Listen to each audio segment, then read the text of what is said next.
코스피 나흘 연속 내려 2,400선 내줘 코스닥은 상승. 코스피가 올해 마지막 거래일인 30일에 장후반 하락 전환에 2,400선을 내줬습니다. 이날 코스피는 전장보다 5.28포인트, 0.22% 내린 2,399.49의 장을 마치며 4거래일 연속 하락세를 나타냈습니다. 지수는 전장보다 7.28포인트, 0.3% 내린 2,397.49로 출발해 상승세로 돌아섰으나 장후반 오름폭을 줄이다 하락 마감했습니다.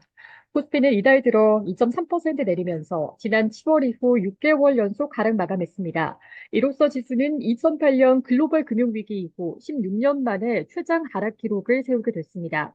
유가증권 시장에서 개인과 외국인이 각각 286억 원, 1,222억 원을 순매도하며 지수를 끌어내렸습니다. 외국인은 장 초반에 순매수세를 보였으나 장중 매도 우위로 돌아섰습니다.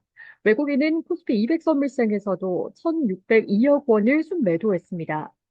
이날 오후 3시 30분 기준 달러 대비 원화 환율은 서울 외환시장에서 전날보다 5원 오른 1,472.5원을 나타냈습니다. 국내 증시는 최근 약세에 따른 저가 매수세가 유입되며 장 초반 오르는 모습을 보였습니다. 그러나 여전히 높은 원달러 환율에 외국인 매수세 유입이 제한된 가운데 지난 주말 미국의 기술주 약세 등의 국내 반도체주가 동반 약세를 보이면서 증시 하방 압력이 커졌습니다.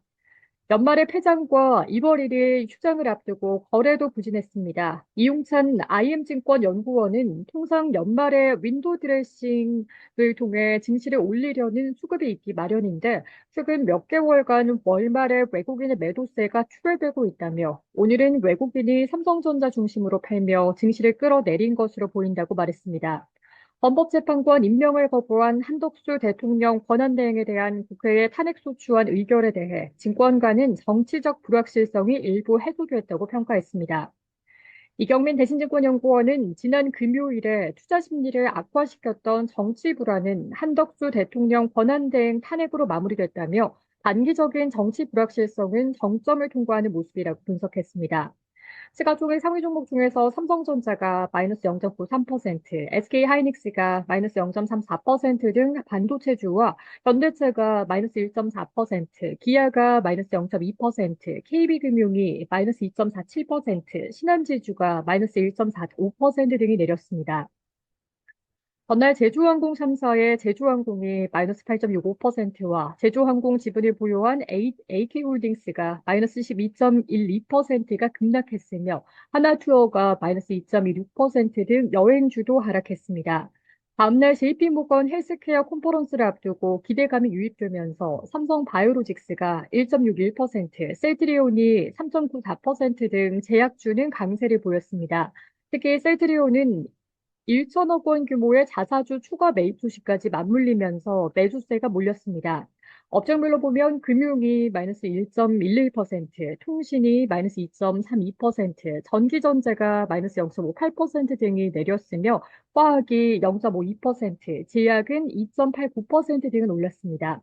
코스닥 지수는 전장보다 12.22포인트, 1.83% 오른 678.19의 장을 마쳤습니다. 지수는 전장보다 3.29포인트, 0.49% 하락한 661.68로 출발해 상승세로 돌아선 뒤 오름폭을 키웠습니다.